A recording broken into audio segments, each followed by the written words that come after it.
Stop right there. This video is gonna be very technical, so if you don't like verbose explanations, this is not the video for you. For everyone else, welcome! I am Frapollo94, and today we are gonna talk about one of the main mechanics of fear and hunger. I mean, technically it's literally present in the name of the game, whatever. We are gonna talk about how does the mind work in fear and hunger!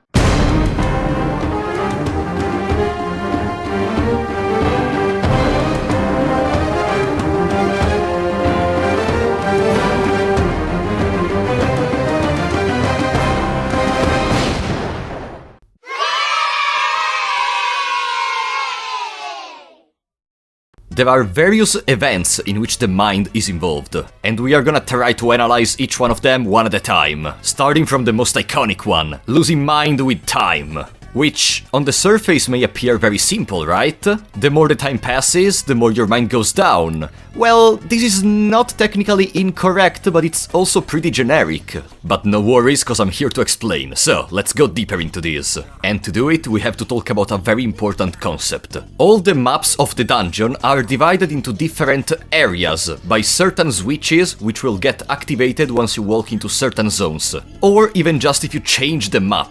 Let's make a quick example to let you understand. This is level 1A, one of the possible conformations of the entrance of the dungeon. While you are here, you are in Area 1. If you walk past this part, the switch of Area 1 is deactivated, and there is another switch which is gonna be activated, the switch of Area 2. The game will now think you are in Area 2. Each area has certain light sources into it. For example, here there are 2 candles, while in the other area there are 4 total candles in these positions. But why am I talking about light sources? Isn't this about mind? Well, let me show you how does the mind event work. Every tot seconds, which depends from the map, but usually is 16.6 seconds, if in the area you are, there isn't at least one light source lit, the game will run a common event called Lose Sanity Dark. How does Lose Sanity Dark work? It works in 2 different ways, depending if you are using a torch or not. Let's imagine we are not using a torch. If you aren't, and if you are not involved in any quote-unquote particular events, such as using the hexen or reading a book, then what happens is you will lose 1 mind. And remember, this event happens in total every 16.6 seconds in the majority of the maps. But what happens if you do have a torch? There is gonna be another passage to go through, which basically will make it so that you will lose mind half of the times. Basically, will make you lose mind every 33 seconds. And remember, all of this will be immediately skipped if in the area in which you are, a light source is turned on. If that's the case, in that area, if the game thinks you are in that area, you will not lose any mind over time. And of course there are some bugs related to this. You see, sometimes the game doesn't know that you are in a certain area. Let's make an example. This is level 7 basement, the area where you can reach Legard. You can arrive in this zone in various ways. Let's consider only 2 of them, okay? The staircase from the prisons and the infested mines. If you come from the infested mines, the switch that determines the area is triggered, and the game will realize that you are in this area. This means the sanity event in this area will work as intended.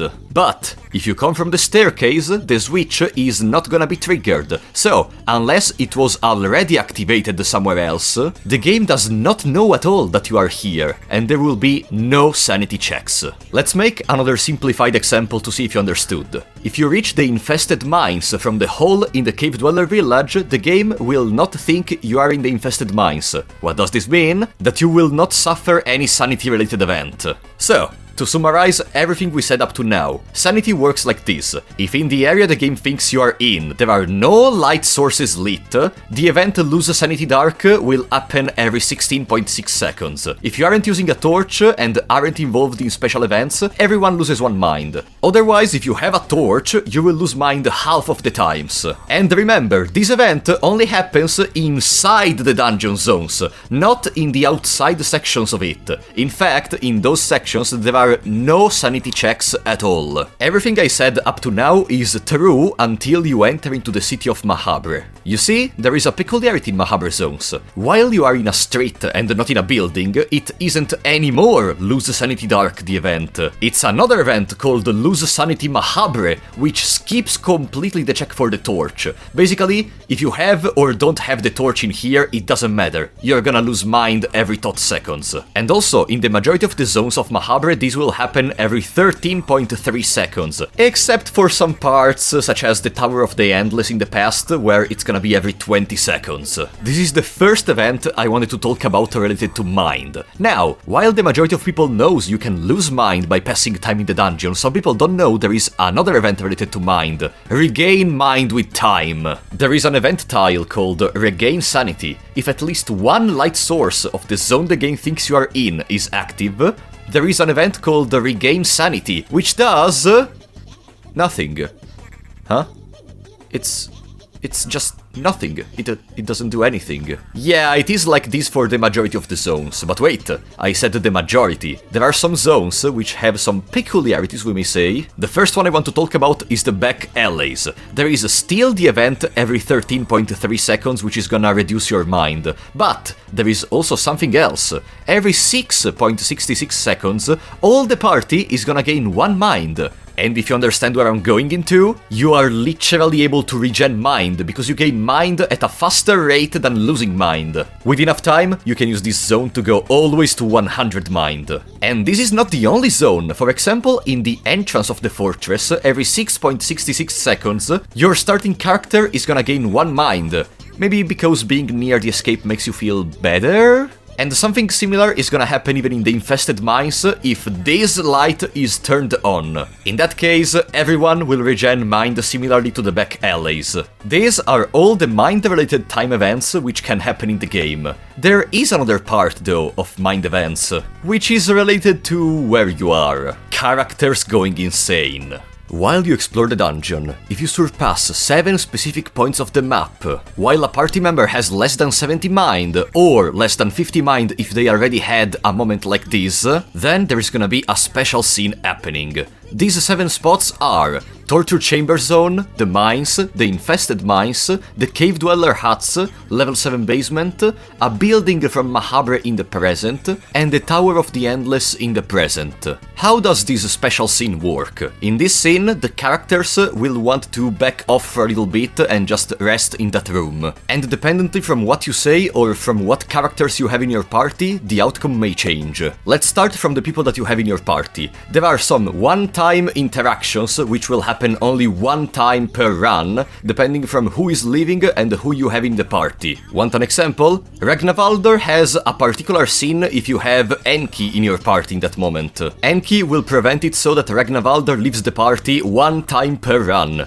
If Ragnavaldr has once again one of these problems, then Enki will be useless. Also, you can prevent each character from leaving by saying very specific phrases to them in that moment, but 1 time only for each. From the time afterwards, it does not matter what you say, they will leave the party or they will trigger the 1 time only cutscenes with the characters. These are all the possible character interactions in this moment. For Kahara, there are scenes with Darcy and scenes with Ragnavaldr. For Darcy, there are scenes with Kahara, Ragnavaldr and Legard, and so on. Also, a very important note about Darcy, the scene with Legard will happen always. It does not matter that it already happened. Essentially, if you have Legard in your party, Darcy will never leave the party because of mind. Instead, the one-time interactions for each character are present on screen right now. It's either one single phrase or a succession of different phrases. It does not matter which one you use it. If you use even a single phrase for a character, then all the phrases for that character will not work anymore from the next time. And now we arrive to the most complex part, the girl. So as you can see, if you select "Don't worry, I will make sure nothing happens to you," or "Try to hold on, we have to be strong," nothing is a problem, the girl will come back to you if it's the first time you do this. But if you select "Maybe it's better for you to stay behind," that's when the situation goes a little bit complicated. So, to explain what happens, I have to talk about a particular variable called girl affection. Imagine the girl affection starts at level 1, okay? if while you go across the dungeon you talk to the girl and you say, "Are you okay?" or "You are doing really great," the affection will level up to level 2. And then afterwards, if you talk to the girl again while she has equipped either the peculiar doll or the dagger, then the affection will level up again to level 3. Also, the level of affection will change the stuff she says to you when you talk. But anyways, why am I mentioning this? If you are at level 3 affection with the girl when she has this event, then if you say maybe it's better for you to stay behind, and the girl affection is level 3, then some new choices will appear. If in those choices you select "let's go," she's gonna come with you. Don't you feel more wise now that you know this very specific interaction which probably will never come out in a real playthrough? Good, let's continue. Also, apparently there is supposed to be in the game files the possibility of a scene between Legard and Kahara, but it's not actually implemented in the game. But so, we mentioned how to prevent these morons from leaving the party. But what happens if they do leave the party? They are basically just gonna sit down in the room you are into, and that's it, right? No. From this moment onward, every time you change map, every time you enter into a door, every time you fall down into the floor, every time you teleport to another zone, they will have a 25% chance to immediately die. I think because they weren't able to handle the insanity, but no worries, if they are sitting down, you can talk to them and offer them various items, for example ale, bottle of whiskey, etc. And with even a single item they will not feel insane anymore. From this point, various things I have to describe. Now the character is not sitting anymore. If you change room in this moment, there is not anymore the 25% chance of them dying, which means that basically, if you don't talk to them to make them join your party again, you have access to ways to remove your party members from the group. In case you did not realize, I will re-explain. If they leave the party, you just offer them one of the items that I showed you, and they are gonna feel better, they will not risk of dying when you change zones, and you can just temporarily leave them there and do whatever you want. It's very rarely gonna come out in a real playthrough, but I think a person can make the most out of this if they really want to optimize the run. And last but not least, Mind is also related to miasma events, but since those events were already discussed in a video dedicated to miasma as a whole, for today we will not talk about them. Last important thing, if you reach 0 mind, you're gonna develop Panphobia on that character, which is simply a phobia that gets triggered for almost all the battles. Some exceptions are like Valtail, I think. And now, just to precise, no. A lot of people think this is the case. If you reach 0 mind, the main character does not risk of dying of an heart attack. It's a common urban legend that I too believed in the past, but no, it just does not happen. In the meantime, I hope I expressed myself well, that you understood what I said, and that you liked this technical video. If you did, be sure to leave a like, subscribe, and let me know in the comments if you were able to understand it all. But anyways, for now I was Frapolo94, and I will see you next time.